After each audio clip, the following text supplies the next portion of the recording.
is Andreas Banetsi Mpunga. I'm a proud registered psychological counselor by profession. I'm also the brain behind Kailicha's first mobile psychological clinic.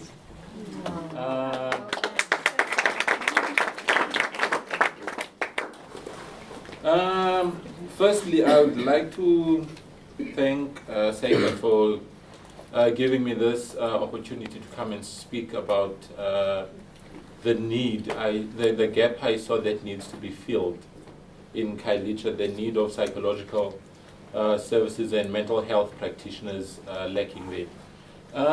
Firstly, let me start by a little story about a woman that stays in a township. The story goes on like this. This is a mother of two kids, an 8-year-old boy and a 6-year-old girl. This woman works as a domestic worker at one of Cape Town's affluent towns or suburbs. This lady wakes up at 4 a.m. in the morning to prepare for the children and the husband, and leaves to catch a 6 o'clock bus at a dangerous road of Kailicha, and she has to be at work by 6:45. No, I mean 7:45. Sorry for that. She'll spend the whole day there at work, and you can imagine. The children did not see the mother when she left. During the morning, the 8-year-old son has to wake up the 6-year-old sister, prepare her for school, walk her to school, and during the day, this 8-year-old boy, he has to defend whenever there is bullying at school towards this younger sibling. Same applies when he gets back from school. When the girls are playing and there's a fight, he has to step in and play the protective figure for this girl. And this boy ends up neglecting himself because he feels the need to protect the sister. The father is not there during the day as well, so it's just the two of them. The mother comes back from work at 6 o'clock, gets home, prepare meal. At 8 o'clock they watch Generations, at 9 they sleep.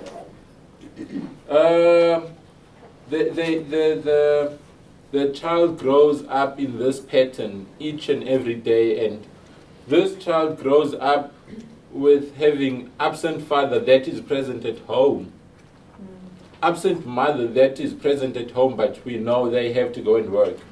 And this child is more likely to have some of the psychological or common mental disorders that the doctor spoke about. And in our township, those are the kind of disorders that we classify as being bewitched. So this is a typical story of a typical household in the township. This is somehow linked to how Kailicha's first mobile clinic came up. But let me start in this way. Firstly, in this family, the family structure has been affected. The child does not know who's got authority because he's been playing that role from the young age up until he's 18, and he's beyond his mother's control. The father runs away from home to go and sit in a nearby pub to run away from the stress that he has been experiencing at home because of the child's behavior. And this leads to many other problems that the mother stays at home and experience the fact that she's dealing alone with this thing of this child, not knowing where it comes from. It comes from the fact that the child did not have the love of a mother that he needed, the protection of the father he needed. Instead, he was playing all those roles himself. So this is the story that we experience in Kailicha, Gugulethu, Nyanga, and all the other townships. And it comes to a fact that I've identified a gap that needs to be filled of registered psychological counselors in our township, or mental health practitioners, not necessarily counselors, but other practitioners as well.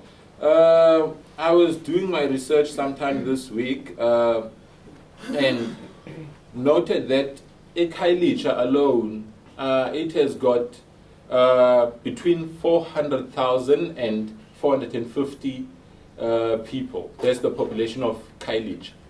And tell me, how many registered counselors are there? I registered of HPCSA. It showed only 7. Out of that 7, 3 are inactive. Out of the 4 that is left that are active, 2 are working in Kailicha. That makes me one of those, of that 2. And the other person, the other lady that is the counselor there, is working for Department of Education, Basic Education, and she's only able to attend to needs of that specific special needs school only. And that raised a huge concern and a dire need of psychological services. And also went as far as checking psychologists in Kailicha. There are 3 psychologists that are visible. Out of those 3, one is Xhosa speaking, and he's an educational psychologist. The other 2, the medium of instruction is English. And we must know that Kailicha is a township. I'm speaking about Kailicha because I grew up there, and whatever happens in Kailicha, it's happening in other townships as well. In the normal household in Kailicha, they are unable to afford psychological services because of the fees. That is a contributing factor to the fact that they do not seek psychological services. Schools do not provide psychological services to their kids. The employers, they do provide such services, but sometimes they deduct from the salaries of the mothers that are domestic workers. Still, that leaves a huge gap in that household's income. Our mothers resort to saying that, no, leave it. I'll go and talk to umakhelwane, which is a neighbor. Talk there, after that, they think they are fine, but there are underlying issues that were not tapped into. And this is very alarming, that Kailicha and other townships, they really need psychological services. At least we understand that the number of practitioners is very low for their population. Even the 10 that I've counted, psychologists and counselors, still they can't stand for the entire community of Kailicha. There are other people from Gugulethu that comes to Kailicha to seek psychological assistance because there are no psychologists in Gugulethu. Coming from Langa, same applies. There are no psychologists. They end up going to Kailicha, but still, they'll go to Kailicha Hospital, they'll see one psychologist. That is there on Wednesdays. What about the rest of the days? Who are they talking to? They are talking to themselves, and they are drowning themselves into their own problems. And that is how I came up with this vision of Khayelitsha's first mobile clinic, which is, it's called Cape Township Parents and Children Counseling Center. Okay.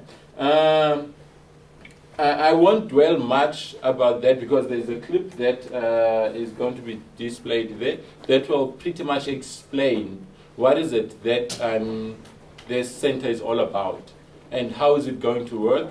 And I was fortunate enough to partner with SACAP in this venture. So please have a look at the video and think about it, and think about the change that it can bring in our townships if we can have 10 of those mobile clinics throughout. And thank you.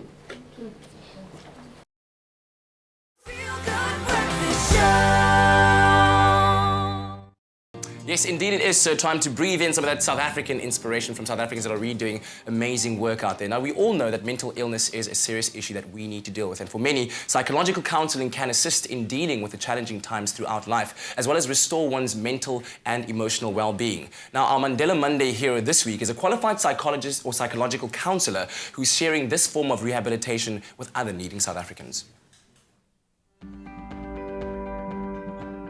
Last year, Andreas Banetti Mpunga was struck by a need for psychological counsellors in his home neighbourhood of Khayelitsha. He let go of his office and turned his practice into a mobile clinic going to the people who needed him. Most of the township schools, if not all, haven't got their own registered psychological counsellors or counsellors at all. So I thought, okay, let me find a way of closing the gap. So I decided to buy the Kumbi. So whenever there's a problem at a particular school, we'll be able to go there and see whoever needs to be seen by the counsellor. The idea was it was going to serve as an emotional ambulance. Banetti sees around 12 patients a week in the mobile clinic dealing with substance abuse, domestic violence and gang-related issues. I'm more connected with young people. The fact that I would love to see them succeed despite the environment or the communities they're coming from, that drives me. Banetti works with volunteers like Mandisa Ndlela who run workshops and activities raising awareness against peer pressure and substance abuse. The mobile clinic is so important because most of people don't have time to go to the clinic. So if we have the mobile clinic will be easy to come to homes of people in the community.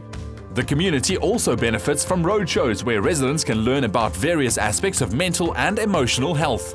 It is important that Banetti could show the people that he can help the children that have got a problem here with the substance abuse that made them to be unnecessary, thugs, stealing, not going to school. So this is very horrible. So we need help so that all these children can be president tomorrow. So that is why we want to help this guy. Banetti has big plans for the future, which includes rolling out the mobile clinic concept in other disadvantaged communities. Our goal for this clinic is to reach as many communities as possible. Turfloop, KwaMashu, KZ, and East London, Soweto, in Pabalelo, in Northern Cape. So all those areas, all those townships, I think they're the ones that need such services. So we'd like to expand. Hopefully we'd have, in the next future, maybe 10 caravans or microbus which will serve as mobile clinics. I believe that through such programs and working with young people in the community, we are able to create young leaders that will lead the communities forward. A community that is drug-free, gangsterism-free, violence-free.